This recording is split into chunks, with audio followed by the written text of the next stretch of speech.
నిన్న ముఖ్యమంత్రి చంద్రబాబు నాయుడు పుట్టినరోజు వేడుకలు రాష్ట్ర వ్యాప్తంగా తెలుగుదేశం శ్రేణులు భారీగానే జరిపారు. ఓకే, ఇది పక్కన పెట్టేసేస్తే ఈ వేడుకలలో పాల్గొన్నటువంటి మంత్రి వాసంశెట్టి సుభాష్, మాజీ ముఖ్యమంత్రి వైఎస్ఆర్ కాంగ్రెస్ పార్టీ అధినేత జగన్మోహన్ రెడ్డిని ఉద్దేశించి కొన్ని కీలకమైనటువంటి వ్యాఖ్యలు చేయడం జరిగింది. ఇదేంటి అనేటువంటి విషయాల్లో కనుక ఒకసారి వెళ్ళినట్లయితే, యాక్చువల్గా తాను వైఎస్ఆర్ కాంగ్రెస్ పార్టీలో ఉన్నటువంటి సమయంలో తనకు ఎమ్మెల్సీ ఇస్తాను అని చెప్పారని, ఒకవేళ ఆ రోజు ఎమ్మెల్సీ తీసుకుని గనక ఉండుంటే ఈరోజు ప్రజలతోటి కొట్టించుకోవాల్సినటువంటి పరిస్థితి వచ్చేది అని చెప్పి ఆయన వ్యాఖ్యానించడం జరిగింది.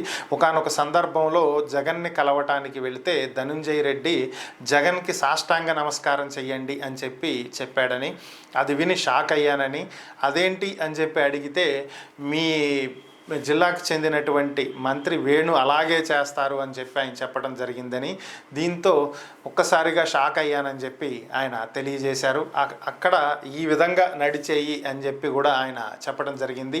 అలాగే రఘురామకృష్ణరాజుకి జగన్కి పడకపోవటానికి గల కారణాలు ఏంటి అనేటువంటి విషయంలోకి వెళ్తే, జగన్ని సార్ అని సంబోధించలేదని, అలాగే జగన్ ముందే కాలు మీద కాలు వేసుకుని దర్జాగా కూర్చున్నారు అనేటువంటి కారణంతో ఒక అక్కసుతోటి ఇగోతోటి జగన్ ఈ విధంగా రఘురామకృష్ణరాజుని హింసించడం జరిగిందని, ఈ విధంగా చేయటం జరిగిందని చెప్పి ఆయన కొన్ని విషయాలను మాట్లాడటం జరిగింది. దీంతో ఒకసారిగా వైఎస్ఆర్ కాంగ్రెస్ పార్టీ శ్రేణులు దీని మీద సోషల్ మీడియాలో విమర్శలు చేస్తున్నటువంటి పరిస్థితి.